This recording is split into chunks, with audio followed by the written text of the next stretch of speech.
Hello, listener, and welcome to the special Christmas novella chapter of Bite-Sized Tales. In today's novella, we bring you 3 stories about, or at the very least related to, that honored holiday. The Personal Touch, written and read by Chris Hussey. Halifax concentrated and gesticulated, his arms moving in practiced ways, while his fingers articulated a position that to many might look profane or, at the very least, unusual. But to Halifax and other wizards, the distinction was clear. The mighty spellcaster was harnessing and focusing the energies of the nether, bending their chaotic nature into an orderly and structured spell of intense magical power. The air around him shimmered and distorted, while colorful puce wisps of energy sprang from the tips of his fingers, crackling and waiting for his mental command to be released. While his mind and decades of arcane training held the release of the spell at bay, his eyes focused on the figure across from him. She was like he, a sorcerer of tremendous power and skill. And just like Halifax, she had her own spell at the ready. With enough time, Halifax knew he could determine which magics she was about to unleash, and bring about an effective counterspell. But today, if the fates were with him, as well as a little bit of luck, he hoped would be different. Halifax knew this woman well. Their past was checkered, colored, and destructive. The Academy of Manners and Particulars of the Mystical and Arcane was where it all began.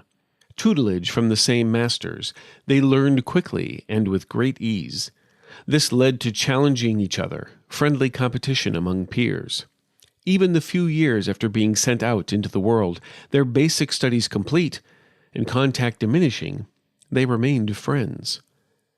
Then came the incident, the event that drove them in different and opposing paths, the thing that turned them against each other and made them enemies from that point forward.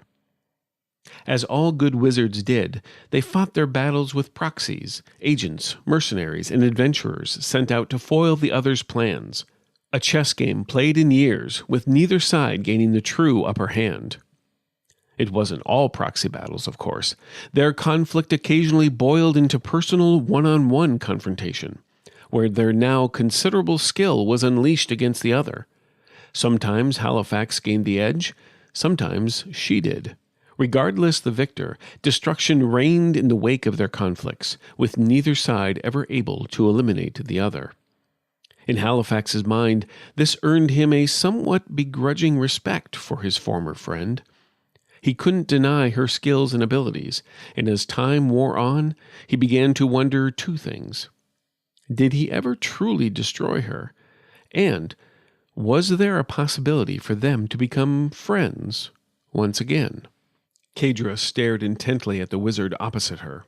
The wisps of her robes flicked and danced around as she kept the considerable magics at her command under sway. She wanted to unleash them upon him, engulfing him, breaking his defenses, and finishing him once and for all. But Kadra hesitated, partially because she could tell from his posture he wasn't aiming to strike first, but also because his visit to her tower was unexpected, unannounced. And truth be told, she was caught unawares. This was not the day for such things. Kadra's mind was torn by 2 thoughts, both brought about by the day of Neristris, which today was. A long-standing holiday originally practiced by followers of the god Ahutra, Neristris grew beyond the constraints of its founding religion as the generations passed, with people of all stripes adopting many of the traditions of fellowship, generosity, and gift-giving. Some cultures even created their own traditions, adding to the magic of the holiday. Kadra remembered how she and the wizard opposite her celebrated as they underwent their learning in the academy. It was on this same holiday where their friendship ended, because of the incident. And while there was never a formal adoption between the two, an unspoken agreement between Kadra and the fierce wizard opposing her to never provoke or unleash an attack on the sacred holiday. And yet, here Halifax was. And here stood Kadra, facing him. Halifax knew his presence here in her tower would be seen as an affront, a bold attack on a day when the pair agreed, without agreeing, to never violate the space of the other. But the reason behind his arrival held merit in Halifax's heart, and he only hoped he'd have the opportunity to share the reason. "You are a bold one, daring to not only show your wretched face here, Halifax, but on this day of days." The energy around her hands crackled and flared. "Do not think that surprising me gives you any advantage. As you are well aware, with but a thought I can make the very stones of this tower bend and twist to my will, trapping you within, then melding them together, crushing you inside." Halifax smiled. "I am aware, just as I know you are, that with a puff of my own breath and a thought I can transform the air that surrounds you to flames as hot as the pits of the deepest corners of the abyss, searing and roasting your flesh as if it was nothing more than the meat of a beast. And those very same flames would melt away the stones you claim could ensnare and crush me." Kedra returned the grin. "Oh, Halifax, you predictable fool. You used that same trick when you tried to destroy me in the Terrigan woodlands, and I countered it by transforming the leaves of those mighty timbers into rainwater, which doused those flames easily." Halifax laughed. "That you did. But you neglect to mention that the mud created by your actions became a loose slurry, and once magnified by the power commanded by me, that mess sank and trapped your minions, rendering them helpless to my forces." Halifax paused, observing Kedra. Her expression remained fierce and unwavering. The arcane energy flowing around her body continued to flare and sparkle, but yet still held at bay. He wondered if his plan and true intention for being here was a mistake. With a grim tone, Kedra stared at her opponent. "Yes, and we could banter like this for days, wizard. Your mastery is equal to mine, and for every victory over me, you've suffered a defeat. There is nothing your magics can create with a mere thought that mine couldn't destroy or transform nearly as instantly." And there it was. Halifax saw his opening. He nodded. "Your words ring true. Short of the gods themselves, it seems that there is nothing that could challenge us. We have the power to create and destroy instantly." Halifax swallowed hard. For all the might he possessed, what he was about to do would require the greatest power. The power to let his guard down, to be vulnerable. With a deep breath, the wizard willed away the magic surrounding him and those he held in reserve, and lowered his arms. "So perhaps it is time we create something that takes time. A new friendship." Kedra raised an eyebrow. Her skepticism was obvious. The energy around her surged. "What do you mean, Halifax?" Carefully and deliberately, the wizard reached into the pouch hanging at his side. With the same slowed motions, he produced a wooden sculpture. His palm open, Halifax presented the figure of a unicorn, fine detail carved into its mane and tail, and the lone horn extending from the forehead bore carefully etched swirls. The entire work was delicately painted. White hair with off-white accents were necessary. Halifax spoke flatly. "I made you a gift." Kedra's eyebrow lowered. "A gift?" Halifax nodded. "Yes, it's a unicorn, akin to the one seen on the Folari grasslands." Kedra's confusion was obvious, but her magics did not waver. "I can see that. What sort of deception is this?" Halifax lowered his shoulders, but kept the carving offered up. "There is no deception, Kedra. There is only an offering of peace and a chance at repairing anew a friendship that never should have crumbled." Kedra chuckled. "An offering of peace?" Then she sneered. "With a wooden unicorn? A child's toy?" Halifax shook his head and offered his own chuckle. "It is not a child's toy, mighty Kedra, though I suppose it could be seen as such." He stepped forward, a tentative step. "Kedra, for years we have held the powers of instant creation and destruction in our hands. Had I wished it, I could have teleported a herd of Folari unicorns to the grounds outside your tower. But doing so would have required little effort on my behalf." He stepped forward again, the offered unicorn leading the way. "But this, This took me weeks to get just right. Kadra lowered her hands slightly. Weeks? Halifax nodded. Truth be told, this is the fourth effort. The first three either broke or looked misshapen. If you were to take my offering with any serious consideration, I knew it must appear of passable quality, and I felt the personal touch would make the intention more clear and truth-filled than any of my words ever could, especially on a holiday meant for the giving of gifts and expressions of friendship and fellowship. Halifax stopped a short distance from his former friend and longtime enemy. He looked her in the eye, and she returned his gaze. Carefully and cautiously, she lowered her arms and dismissed the magics under her sway. Kadra's expression softened as she reached for the unicorn. "A gift," she spoke softly. "From a friend," Halifax answered. "A Neuristress," Kadra returned. "Yes, a joyous Neuristress to you," Halifax spoke with peace in his voice. Kadra smiled and studied the gift. "And to you, my friend."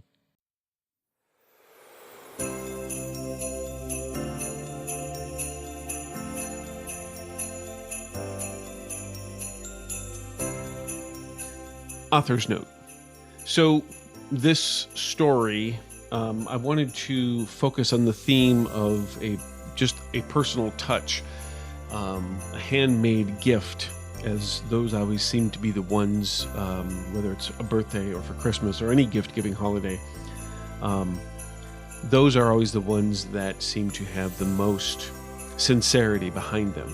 I liked that idea, and the more I thought about it, I thought, what if we had two beings who had all of this amazing power where they could create and destroy instantly? What would mean the most to these individuals? And it would be, indeed, a handmade gift.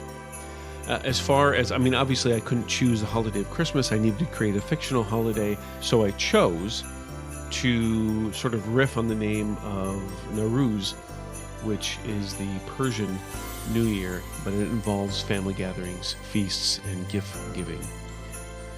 Anyway, if you celebrate Christmas, or however you may celebrate at the end of the year, I hope that you enjoyed the story, and I hope that you had a fantastic celebration.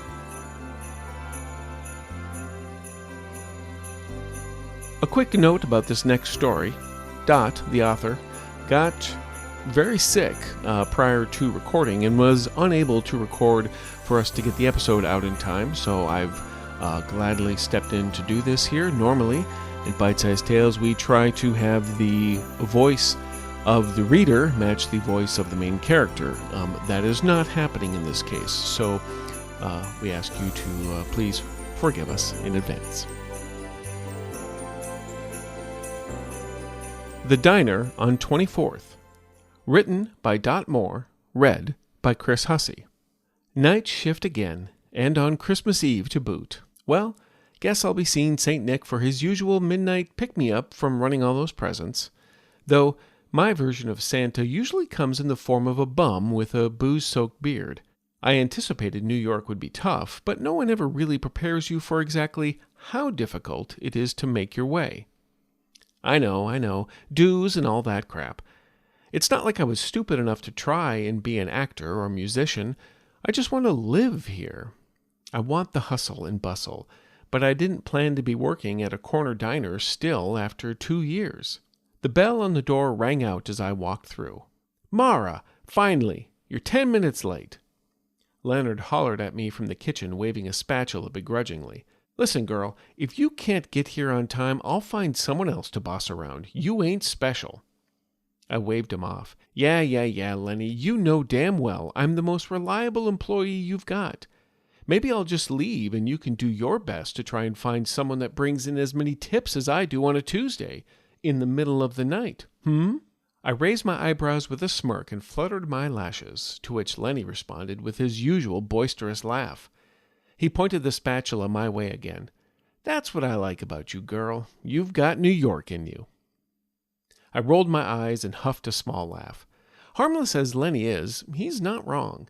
There's nothing I do here that's irreplaceable, and my own contempt for this place only reinforces that fact. I shuffled by the register counter into the hallway, past the kitchen, to the office and break room, if you could even call it that. I sloughed off my coat, scarf, and gloves before grabbing an apron from the hook and tying it tightly around my waist. I caught a glimpse of myself in the bathroom mirror across the room. I looked back at the dull, mousy woman staring back at me.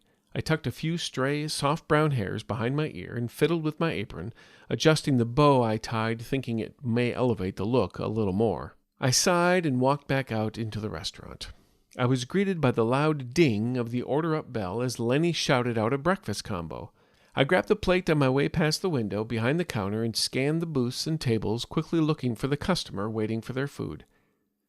He wasn't hard to spot, since it was the middle of the night on Christmas Eve, and, well, he was the only person besides staff in the joint. A seemingly disheveled man sat in one of the booths along the window. He wrapped a tattered coat that hung loosely on his thin frame tightly around himself. His unkempt beard and weathered face bore the marks of countless days spent under the open sky. Beside him, a worn backpack held all his worldly possessions. His fingernails were caked with dirt, and the skin across his knuckles was split open in several spots from the dry, cold air. I paused as I walked up behind him, took a breath, and put on my kindest smile. "Here you are, sir, 2 henberries sunny side up with a side of squeal, a shingle, and a cup of mud." I sat the plate down in front of him and paused for a moment with my hands on my hips, looking down at him. The man slowly lifted his head to look up at me. His eyes were the deepest brown I've ever seen. I swore they were a half shade from pure black. It was incredibly unsettling, and my perky, forced smile dropped immediately. He huffed a breathy chuckle and spoke with a deep, raspy voice. "I didn't ask for all this. Just the brew." My posture dipped, and I shot a look back toward Lenny, who probably planned on forcing this guy to buy a meal he didn't ask for. I rolled my eyes, exasperated. "Don't worry about it. I've got it covered. Just enjoy. It's Christmas Eve, after all." A smile lifted the corners of the man's mouth. "Oh, I know exactly what day it is. It's my holiday, honey." I smiled and nodded, then turned to walk back toward the kitchen. It's not uncommon for the discarded of New York to be a little odd in their phrasing. He shook his head and grumbled something incoherently before picking up a fork and looking back over his shoulder at me. "Hey, miss." I turned back around. "What can I get you? You need some hot sauce or jelly?" He grunted. "No. I would like you to sit with me. You were kind enough to cover my meal. Can you also keep me company while I eat?" "Let me grab some silverware to wrap so I at least look busy, yeah?" He nodded, and I hustled to the kitchen to grab the clean bin and some paper napkins to wrap the utensils. I sat down across from him and began wrapping fork, spoon, knife, roll. Fork, spoon, knife, roll. He watched me slip into a rhythm and cleared his throat before stabbing at his eggs for a bite. "Name's Bart. Bartell, but most people don't know me by that name anymore. Anyway, so Bart it is." He munched into a corner of the slice of toast, and crumbs fell into his beard. He grunted at himself in frustration, and I handed him a napkin from the stack in front of me. "It's nice to meet you, Bart. My name is Mara. What brings you here on Christmas Eve?" The second the question left my lips, I felt silly and insensitive for not considering his likely situation. He probably didn't have anywhere else to go. I cleared my throat awkwardly. I'm sure any embarrassment I felt was plastered across my cheeks in pink neon. Bart just smiled back at me. Well, as much of a smile as I could see past his beard. "My legs brought me here, Miss Mara, but my spirit gave direction. Seems I was meant to be here tonight for one reason or another, though my days of doling out thrashings is long over. I'm tired now. It's enough for me to find a quiet corner of the world and enjoy the company of a pretty young woman that finds me beguiling." I stared at the stranger and paused wrapping the set of flatware in my hands. I looked up at him with an inquisitive raise of my brow. He smiled. "See? Beguiled, aren't you?" I scoffed a laugh and finished with my task. Continuing to make conversation, I asked, "So, Bart, where are you from?" His eyes lit up, and as he was about to speak, the bell at the door rang out in the mostly empty diner. 3 men burst into the space, sucking up every ounce of peaceful quiet with their drunken slurs and laughter. My shoulders fell, and I sighed. "Excuse me, Bart. Let me go deal with them. Please, just enjoy your breakfast." I smoothed my apron down my front as I stood and walked over to the men. No, boys, that barged into the space. "Welcome to 24th. You want a booth or a table?" I stood before them as they laughed and pushed each other over before turning their attention towards me. The seemingly oldest one of the group stood up straight, and his eyes burned their way up and down my figure.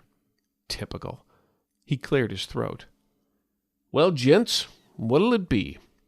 Should we take this little lady over to a corner booth and help her get a little more comfortable?" I rolled my eyes. "Ah, I see now. Okay. Here's how this is going to go. I'm going to take you to your table. You will sit, and I will bring you coffee and a meal of your choosing from our menu. You will pay for said meal with a generous tip, and you will leave. Understood?" The 2 other guys burst out laughing and pushed and provoked the third. He started to post up and only barely attempted to get out calling me something other than my name, but stopped short and dropped the bravado. I couldn't tell if it was because of a street lamp going out or what, but it seemed like the space behind me darkened slightly. The guy's face fell, and a look of horror branded his expression. He and the 2 other men shuffled backwards, scrambling towards the door. My brow furrowed in confusion, and that's when I saw it. The demonic, shadowy black figure in the reflection of the diner window. I gasped and spun around quickly, but in an instant the light flickered back on, and there was Bart, munching on his toast. The diner door slammed close, and the bell rung out into the returned silence. Shaking my head, I walked back over to the booth and sat with Bart. He smiled. "There, now we can finish chatting. Not to worry, kiddo. Like I said, I'm retired."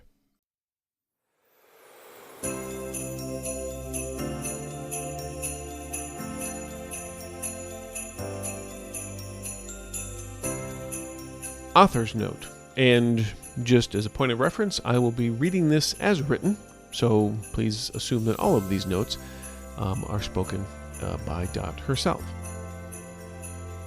I wanted my Christmas holiday story to focus on a well-known figure within the season, but I'm a little overwhelmed by my son's Elf on the Shelf, so I chose to go in the opposite direction and centered my story on a seemingly unassuming, yet potentially problematic, retired Krampus.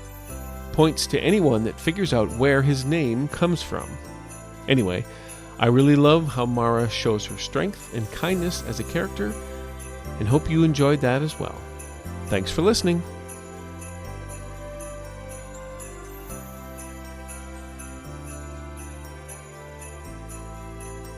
A Goblin Christmas. Written and read by Wayne Cole. It was 3 a.m. on Christmas Eve, and I was not particularly happy to be awakened by the sound of bells and off-tune singing from within the walls. I'd never been what you call a morning person, and with no family around, I'd been looking forward to sleeping in on this most rare of days, a paid day off without anything I needed to do. My girlfriend is a chef who runs her own catering company, so naturally she had a high-paying job at a Christmas party that night. Thinking about Marie reminded me that I still needed to wrap her gift. I pounded on the wall and yelled, "Hey, keep it down in there! I'm trying to sleep!" The singing did stop, but instead of quiet, I heard footsteps coming towards me. A seam opened in my bedroom wall, revealing a secret passageway. A green-skinned goblin wearing a Santa hat and dangling fake beard poked out of the door. When I rented my room in this giant mansion, I assumed that the price was so low because it was being renovated into a boarding house, and it was still under construction. I was beginning to think maybe I was mistaken. Maybe the low price had more to do with the goblin clan living in the secret passageways that ran throughout the entire house. "How can you sleep in? It's Christmas Eve!" Gobo came strutting out of the wall into my room.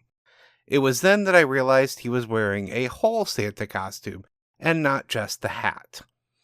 He was even dragging around a big black bag behind him. See, this is the day you drink eggnog until you're all warm and your belly gets tingly. Then you sing till you want to puke. I didn't realize you guys were so into Christmas. Bobkin and Squeaky came out of the wall to back up Gobo.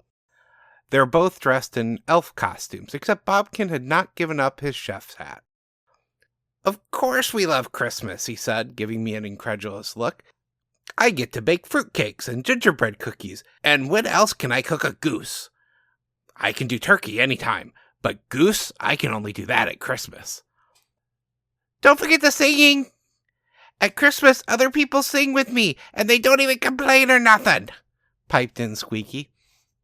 It was at that moment I gave up any hope of getting back to sleep, and accepted my fate. I pointed to Gobo's bag. Is that a bag of presents? What do goblins even give each other for Christmas gifts?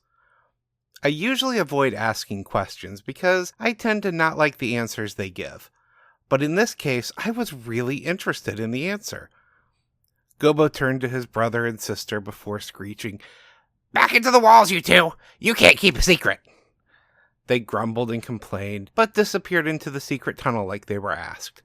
I could still see them peeking around the corner, but Gobo didn't seem to have any idea.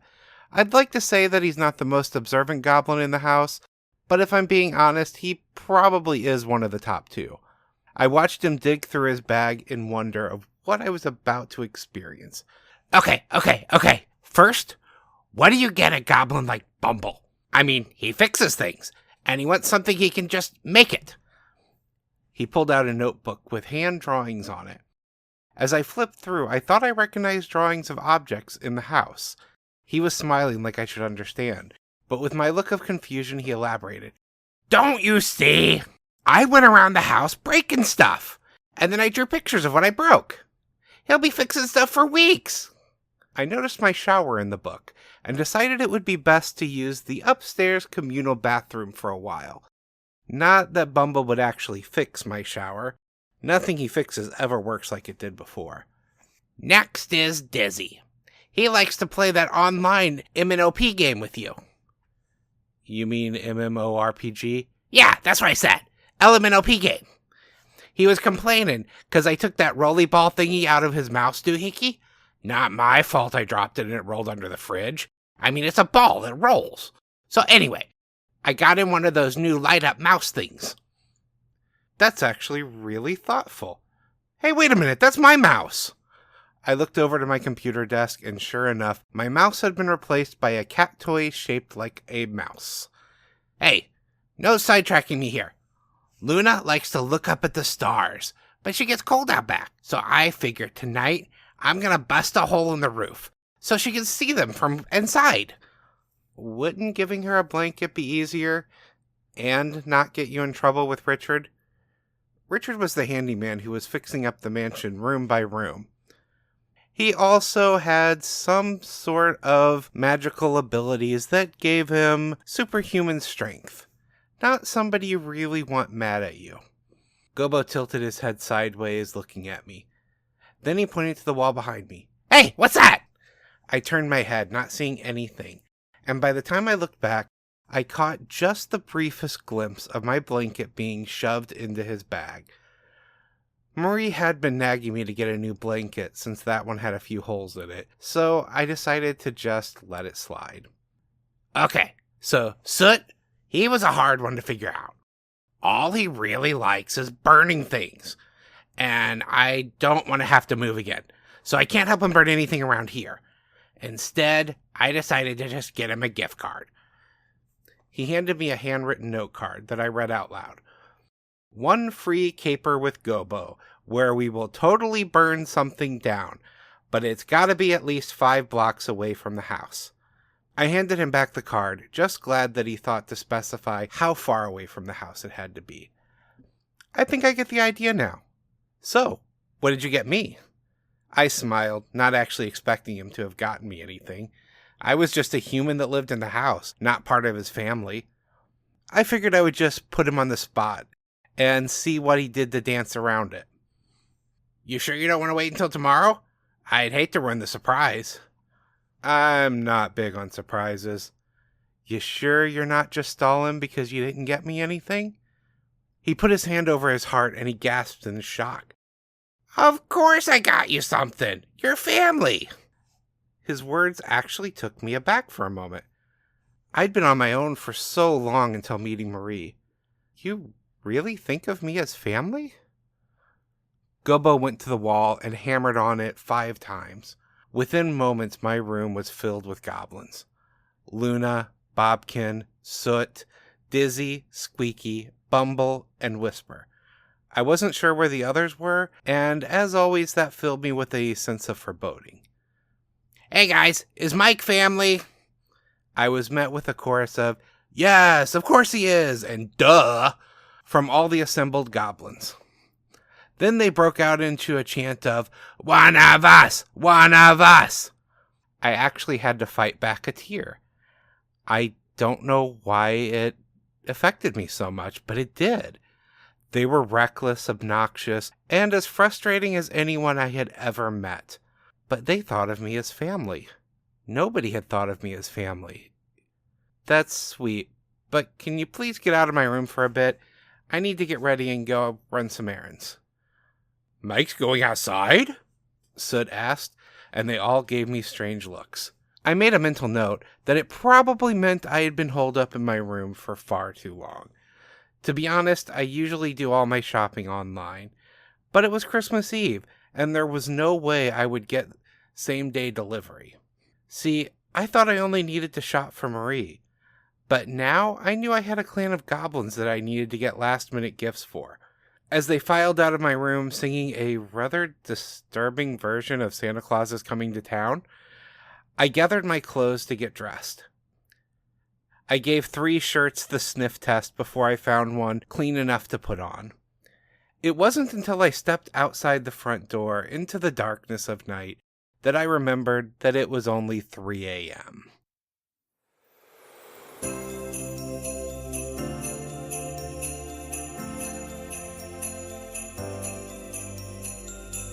And now a word from our author. The goblins in this story came from a Dresden Files campaign that I've run for a while. They're all NPCs in the campaign, and they've ended up becoming a real highlight of it. When I went to write the story, I originally planned to write it from Gobbo's perspective. The more I thought about it, though, the more I didn't want to get inside of his head and give his thoughts. I think the goblins work better as supporting characters. Maybe that's because they've been NPCs in my game, or maybe it's just that it's better to see them from the outside. Whatever it is, I always have fun writing a goblin story, and I hope to do more of them in the future.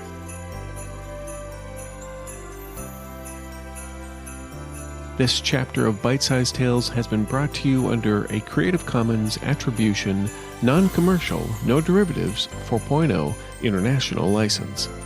Intro and outro music is Christmas Mood by Olexandr Music and can be found at olexandrignatov.com. If you've enjoyed what you've heard today, we greatly appreciate reviews and recommendations to your friends. For more information about our authors, please visit bitesizedtales.com or follow us on Instagram at bite_size_tales.